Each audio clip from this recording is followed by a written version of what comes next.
Olá, que bom ter você aqui no canal da Ibara, é muito bom estar com você. Eu sou o pastor Flávio, pastor da Ibara. Durante as quartas-feiras estamos estudando sobre os Passos dos Apóstolos. E hoje, pastor Cícero vai estar falando sobre Pedro e João. Tenho certeza que vai edificar a sua vida. Fique até o final e não esqueça de dar aquele joinha. Que Deus te abençoe. Pois bem, meus irmãos, continuaremos com a série Nos Passos dos Apóstolos. E quando eu falo que continuaremos com a série Nos Passos dos Apóstolos, é porque, teoricamente, ela terminaria hoje. Mas sentamos, conversamos e ficou tanta coisa para trás. Tem tanta história dos apóstolos aqui que ainda pode ser contada, ainda pode nos ajudar a caminhar nos passos dos apóstolos. Então nós aqui da Igreja Batista em Araçás decidimos que no mês de novembro nós também falaremos do mesmo tema, nos passos dos apóstolos. Nós vamos continuar apresentando para os irmãos informações a respeito desses grandes homens de Deus. E nós vamos manter o tema.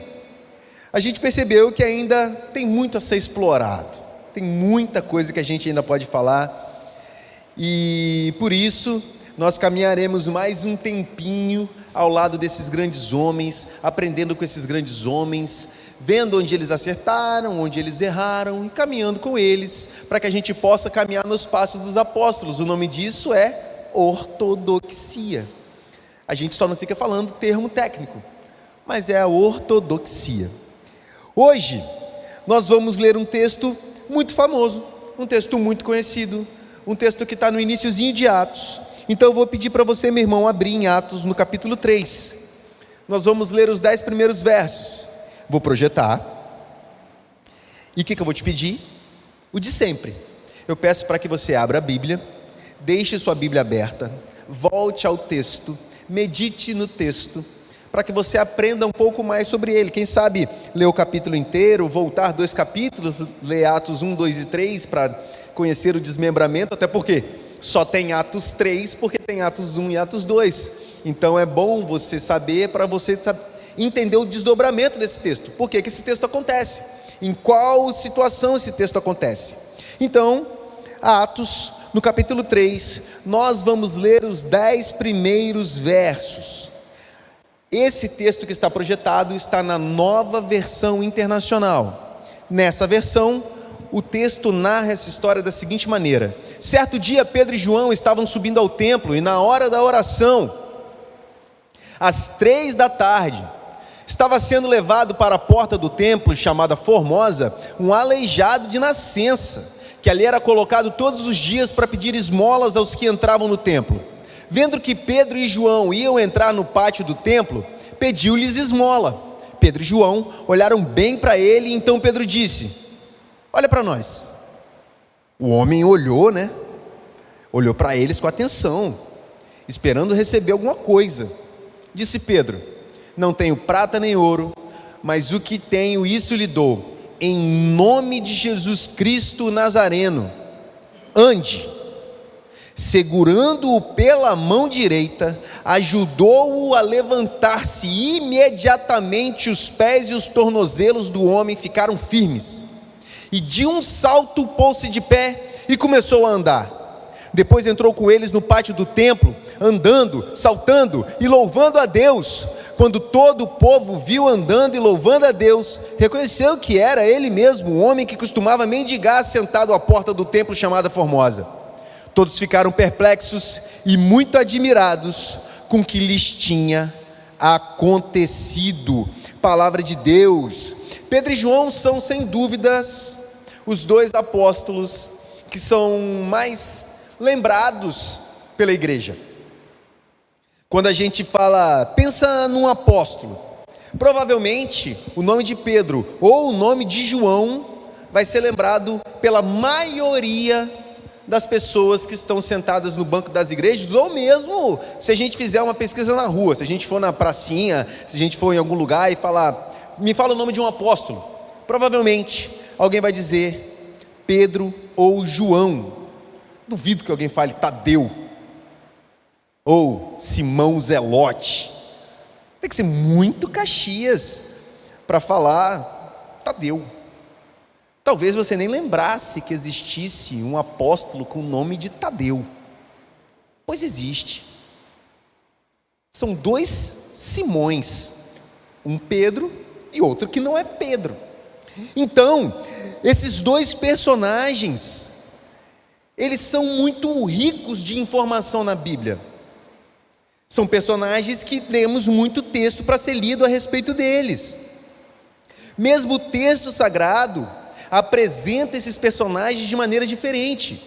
Aliás, o evangelho, um dos evangelhos foi escrito por João.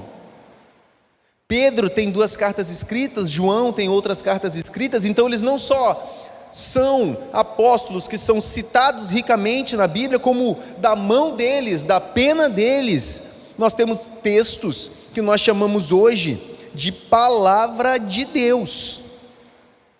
Mas nesse momento especial, em Atos, no capítulo 3, escrito por Lucas, o autor de Atos apresenta 2 homens com um perfil um pouco diferente. Ele apresenta 2 homens impactantes. E esse é o título da nossa mensagem: impactantes. Lemos aqui o capítulo 3, os 10 primeiros versos, e nós observamos esses 2 homens juntos. E o relato que foi lido nos ensina muitas coisas. E já vamos partir para a primeira. A primeira coisa que esse relato nos ensina é que eles frequentavam a igreja para orar. Pedro e João eram homens de Deus, mas nesse texto nós percebemos que eles eram homens de oração. Imagine você, meus irmãos, você andou com Jesus há pouco, você viu Jesus subir aos céus. Um pouco depois, Pentecostes. Esse texto vem nessa sequência. Jesus sobe aos céus, acontece Pentecostes, Pedro faz um discurso para o povo, o apelo vem do povo, o povo fala: o que fazemos então, o que faremos então para alcançar essa graciosa salvação? Aí Pedro diz: reconheça Jesus Cristo como Senhor e Salvador de sua vida. Essa situação vem na sequência, essa situação vem logo depois. Lógico que não é imediatamente após, mas no contexto ela vem imediatamente após isso. Então nós estamos falando de um apóstolo Pedro e de um apóstolo João, que após a morte e ressurreição de Jesus já participaram de 2 milagres, o Pentecostes e uma conversão de milhares de pessoas. E ainda assim esses 2 homens se dispuseram a caminhar até uma estrutura construída por mãos humanas para orar com outros humanos a esse Deus Todo-Poderoso. Mesmo eles participando do ministério terreno de Jesus, próximos a Jesus, lembre-se que era Pedro, Tiago e João, aqueles que eram mais próximos do Mestre, mesmo estando tão próximos assim de Deus, estes homens ainda se dirigiam ao templo para orar. Eles iam constantemente à igreja. Eles sabiam que Deus não estava preso àquele templo. Eles sabiam que Deus não necessita de uma construção de alvenaria para que sua presença possa ser manifesta. Mas eles sabem que a reunião dos santos é uma celebração agradável a Deus. Então nós aprendemos uma coisa muito importante aqui: reunir-se como igreja é importante. É importante. Esses homens caminharam com o próprio Deus, e quando Deus voltou para a eternidade, prometendo que vai voltar, eles continuaram se reunindo no local adequado para a reunião dos santos. Então a primeira coisa que a gente aprende com esses apóstolos é: reunir-se como igreja é cristianismo, é cristão, é vontade de Deus. O impacto de Jesus na vida deles foi tão grande que eles não tinham como agir diferente. Mesmo esperando Jesus voltar, eles continuaram buscando a Deus em celebrações, em culto e em oração. O texto foi bem claro, eles estavam indo num culto de oração, como nós fizemos agora. Viemos para cá numa quarta-feira chuvosa aqui em Vila Velha, para ouvirmos aqui a leitura pública dos pedidos de oração de alguns dos nossos irmãos, e orarmos publicamente junto com esses irmãos a respeito das diferentes demandas que foram colocadas aqui. Alguns irmãos passando por dificuldades financeiras, outros irmãos passando por problemas de saúde.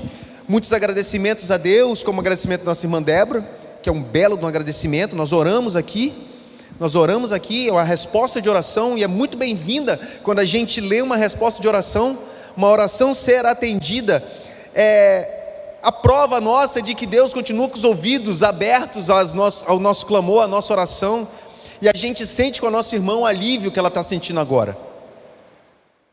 E quantos outros alívios a gente não pode sentir no momento de oração? Por que nós perdemos um costume de anotar o pedido de oração? E por que perdemos também o costume de anotar as orações que são respondidas por Deus? Isso fortalece a nossa fé. Quando a gente anota os pedidos de oração e coloca na frente: obrigado, Jesus, por essa resposta, obrigado, Jesus, por essa resposta, a nossa fé é fortalecida, porque a gente vê que o nosso Deus nos responde, só que a gente esquece. A gente lembra muito de Deus na hora que está doendo,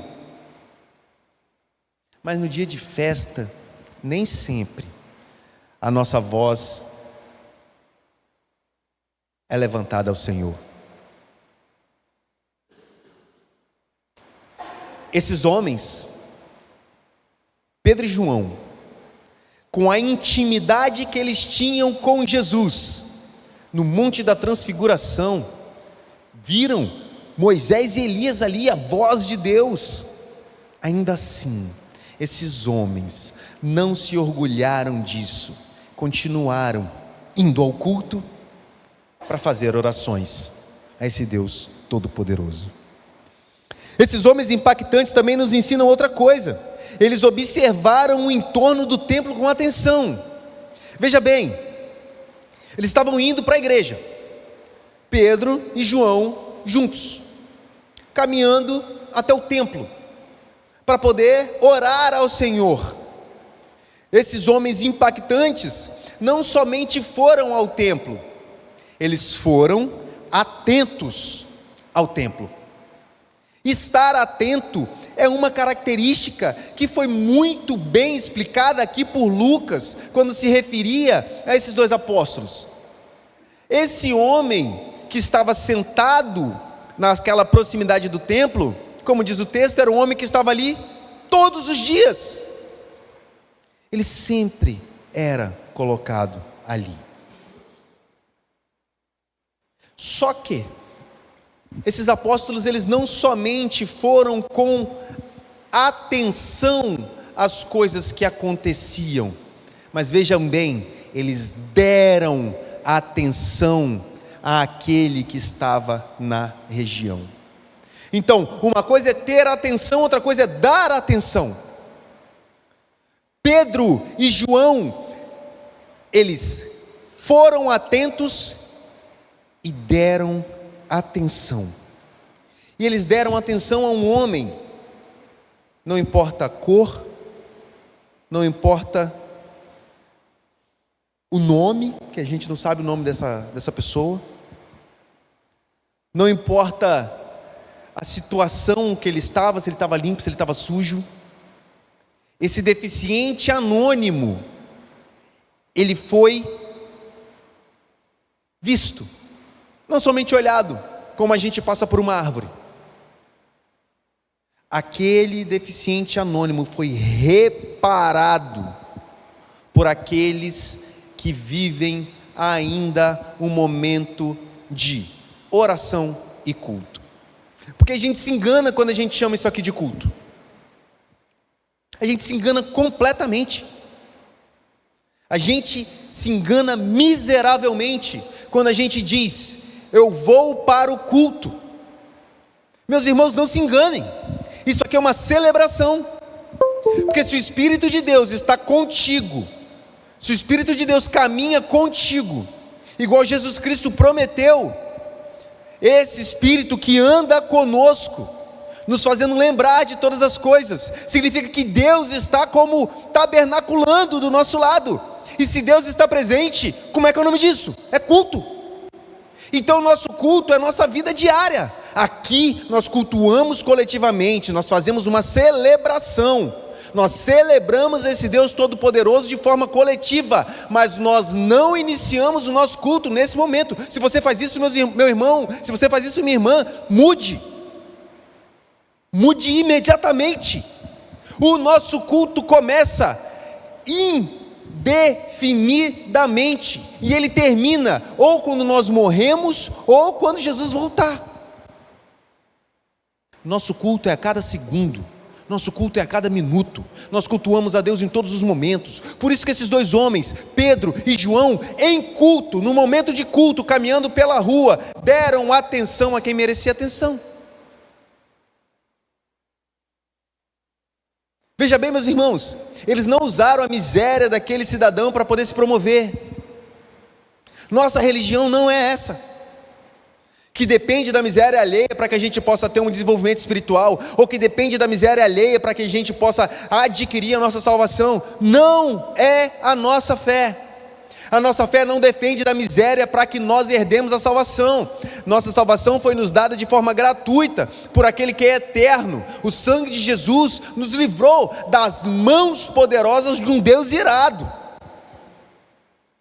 Mas nós, esses que foram livres da ira de Deus, olhamos para o outro com misericórdia. Então nós não ajudamos ninguém para sermos salvos, mas porque somos salvos, ajudamos alguém. Porque somos salvos, olhamos para aquele que está ali na porta. Porque somos salvos, olhamos para o que está em miséria, seja ela a miséria que for, seja fome, seja doença, seja o afastamento completo de Deus, qualquer miséria. E presta atenção, o texto não diz, mas sugere, não acredito que minha hermenêutica esteja tão errada. Aquele homem estava pedindo esmola provavelmente sem olhar para ninguém, provavelmente era uma mão estendida e uma cabeça baixa. O que os apóstolos fizeram? Olha para mim, olha no meu rosto. Você não é mais um anônimo, você não é mais invisível, você não é mais simplesmente mais um mendigo no chão. Me mostra o teu rosto, deixa eu olhar no seu olho, olha para mim. Esses apóstolos nos ensinaram uma coisa maravilhosa: não pode haver invisíveis, pelo menos perto da igreja. Não pode haver invisíveis. As pessoas não podem ser confundidas com árvores. As pessoas não podem ser confundidas com paralelepípedo ou com a sacola de lixo na calçada. Olha para mim.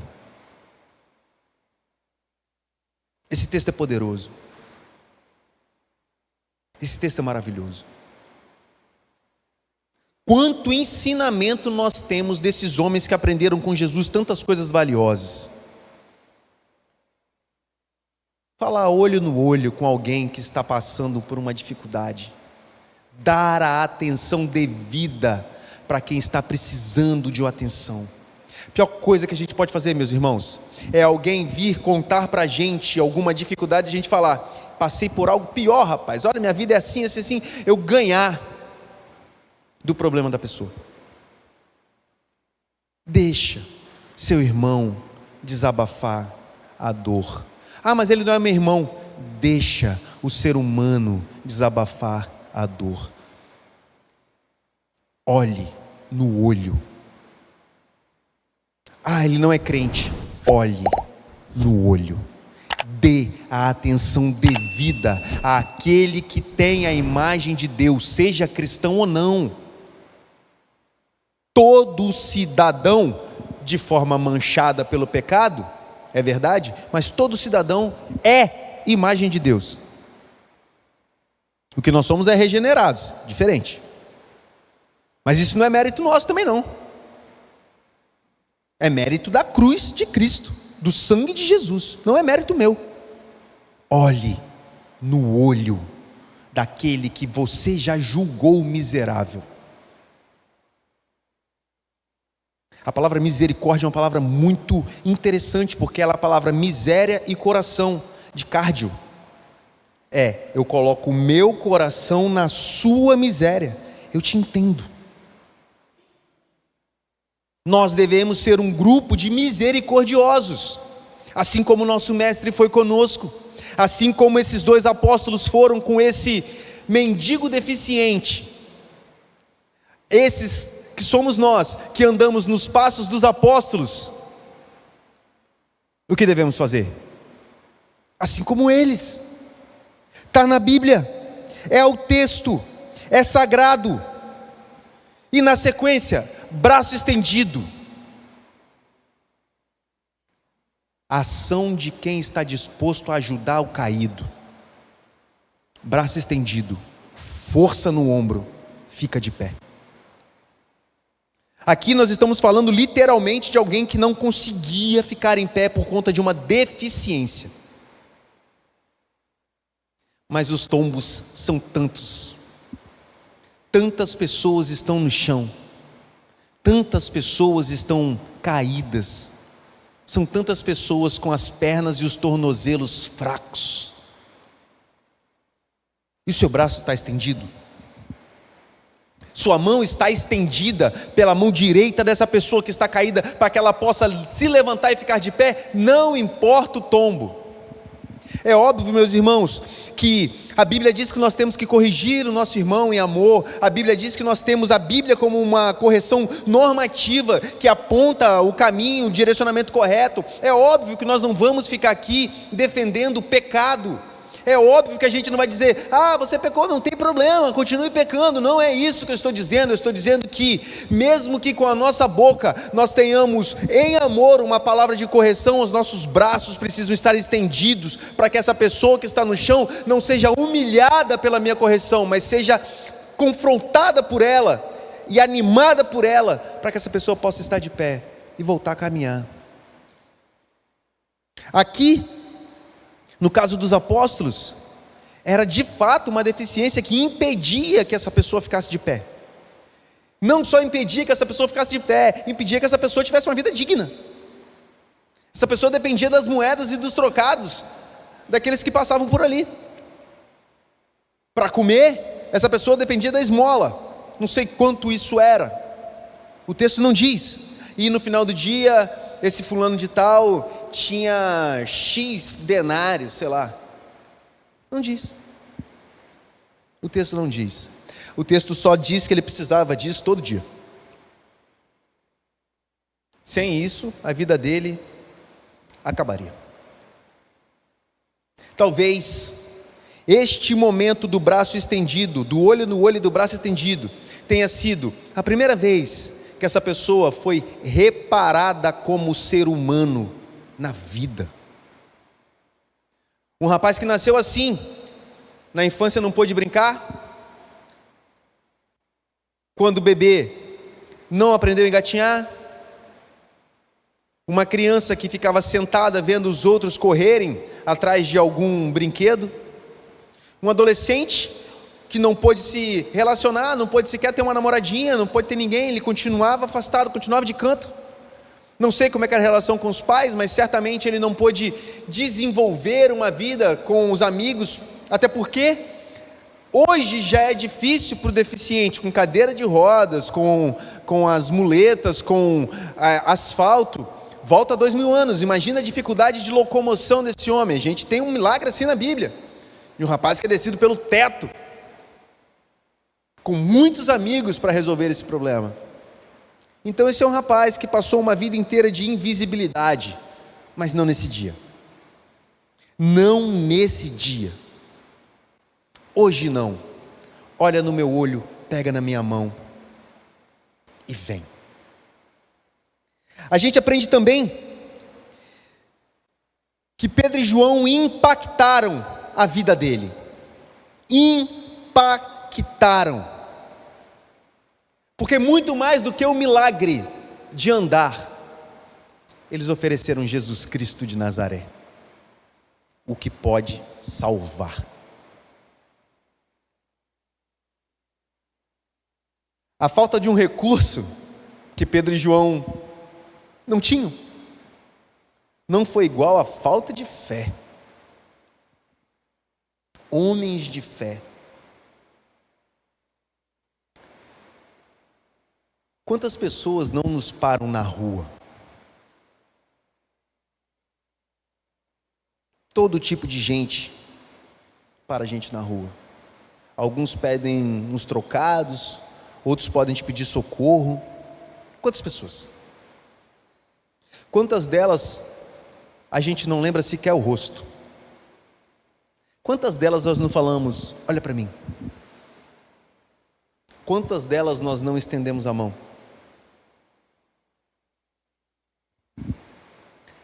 Quantas delas nós simplesmente passamos?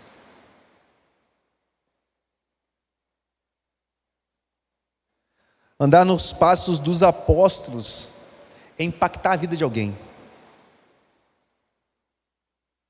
com Jesus.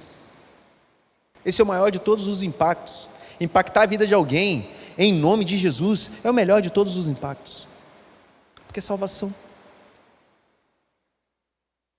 Às vezes você mesmo não tem um trocado, ou não tem o dom de pôr alguém de pé.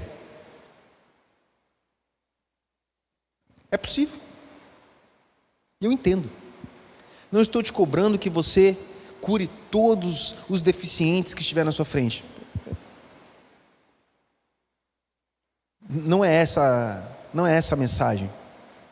É bem possível que eu nunca consiga dar a mão a um deficiente e pô-lo de pé. É bem possível, é bem possível. Mas eu posso dar a mão a alguém. Eu posso olhar no olho de alguém.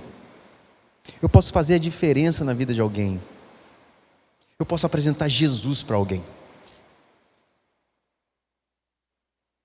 Eu posso impactar a vida de alguém.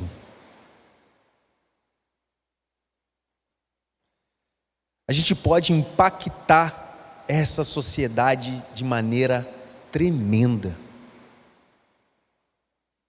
Um impacto que essa sociedade nunca viu. Por que não? É uma pergunta séria. Por que não? Por que a gente não pode tentar impactar essa sociedade? Ah, pastor, você está falando de avivamento? Não, não é disso que eu estou dizendo. Avivamento é tornar vivo.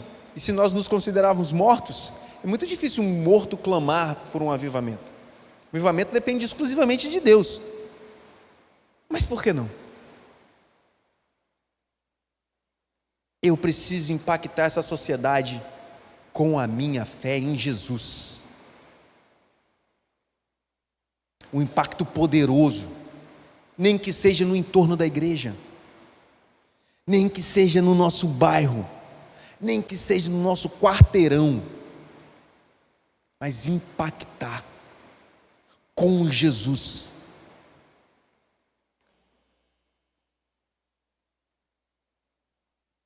Eu concluo, eles convidaram um homem feliz para celebrar com Cristo. Esse é o impacto. A pregação do Evangelho. Um homem que celebrava, pulando de alegria, firme nas pernas que nunca funcionaram. Vamos para a igreja? É lá que se comemora. Milagre se comemora aos pés da cruz. O que Pedro e João ganharam com isso? Nada. O que Jesus ganhou com isso? Nada. Só que o texto é fantástico, porque esse homem que ganhou o movimento das pernas ainda havia ganho pouco. Andar foi pouco, porque ele reconheceu quem era o autor daquele milagre. Pedro e João, apóstolos de Jesus, realizaram um grande milagre, mas a conversão é um milagre maior. Pedro e João sabiam com o que eles tinham feito, talvez eles se arrepiaram na hora, talvez o Espírito de Deus falou: Pedro, faz. Ele falou: será? Faz, Pedro. E Pedro vai, pega na mão daquele cidadão, o cidadão fica de pé, talvez eles mesmos arregalaram os olhos de maneira maravilhosa e viram aquele homem pulando, e o Espírito de Deus falou: o milagre ainda não aconteceu. Vai para a igreja, vocês não estavam indo? Vai, continua. Vocês estavam indo para uma celebração de oração. Continue, continue, continue. Celebrar e orar é uma marca do crente. Não importa o tanto que o Espírito de Deus te usa para fazer qualquer coisa, a sua posição, meu irmão, é joelho no chão e bendito seja Deus. Essa é a posição do crente vitorioso, prostrado.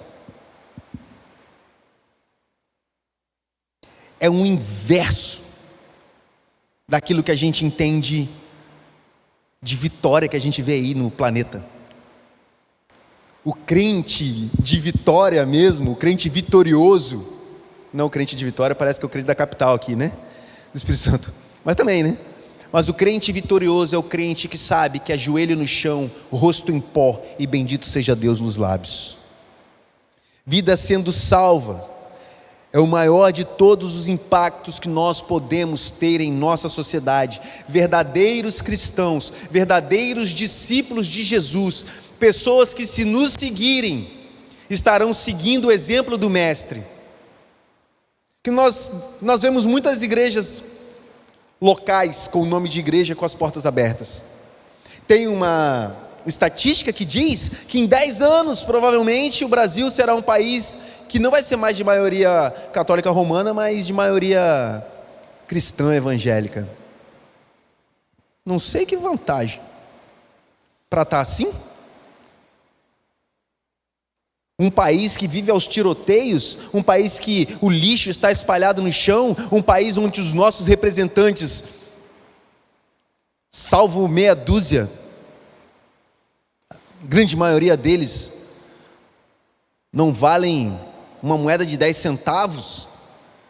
Um país onde nós não temos segurança de ir e vir, um país onde as mulheres têm que fugir o tempo inteiro de homens que são aloprados, um país onde as mulheres apanham de seus maridos em casa. Ai, que evangelho é esse que está sendo pregado?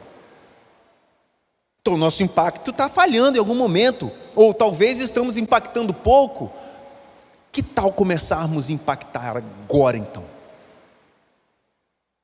Que tal mudarmos a nossa sociedade? Ah, pastor, mas nós nem somos tantos, mas somos alguns.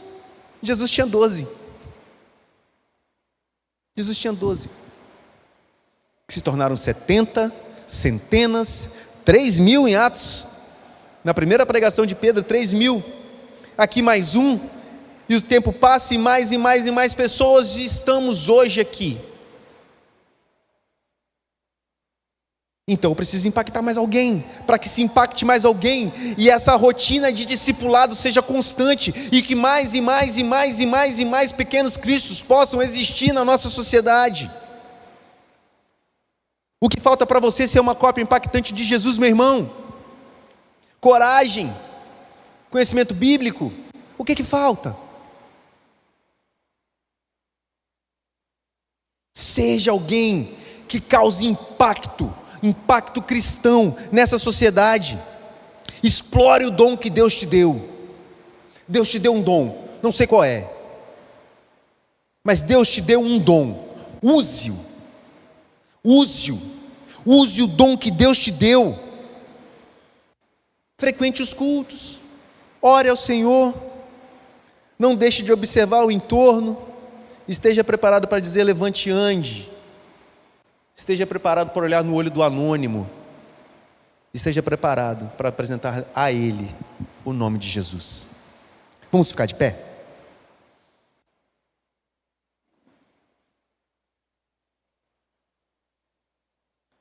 Vamos ficar de pé e orar a esse Deus, que Ele nos deu ousadia para impactar a nossa sociedade, ousadia para que a gente possa olhar no olho do anônimo, e que ele nunca mais seja invisível, ousadia para pegar na mão de alguém, ou que esteja realmente acamado, ou que tropeçou e caiu por algum tipo de situação, pecado, sei lá, e que a gente fale, se levante em nome de Jesus. No fim do texto, os irmãos podem acompanhar depois, no restante desse capítulo, Pedro tem a oportunidade de apresentar Jesus Cristo lá no templo. Pedro sabia a quem deveria ser dada a honra. Vamos orar e dar honra a esse Deus. Senhor, muito obrigado, Pai, por Tua palavra que foi lida, Tua palavra foi explicada e aplicada. Senhor, que ela impacte os nossos corações e que a vida desses dois servos Teus, Pai, Pedro e João, possa apontar para a nossa vida, que a gente possa se espelhar na vida deles, se espelhar no cristianismo deles, que a gente possa olhar para esses que são anônimos, Pai, com um olhar de misericórdia e graça, que a gente possa fazer discípulos, Pai, conforme o Senhor, Pai, que a gente possa continuar o Teu Evangelho, sem tirar nem pôr, Pai, que a gente continue sendo instrumentos nas Tuas mãos, mas primeiro tenha misericórdia de nossas vidas. Tenha misericórdia, Senhor, tenha misericórdia se falhamos até hoje, tenha misericórdia se nosso cristianismo é de araque, nos perdoa, Pai, por esse pecado, nos dê força, Pai, para que a gente possa caminhar então, de acordo com a Tua vontade, que a gente possa prestar culto ao Senhor em cada minuto de nossas vidas, até que o Senhor venha, que a graça soberana de Jesus, o amor do Pai, e as doces e benditas consolações do Espírito de Deus esteja conosco, nos lembrando de quem é o Senhor, até que o Senhor venha. Amém.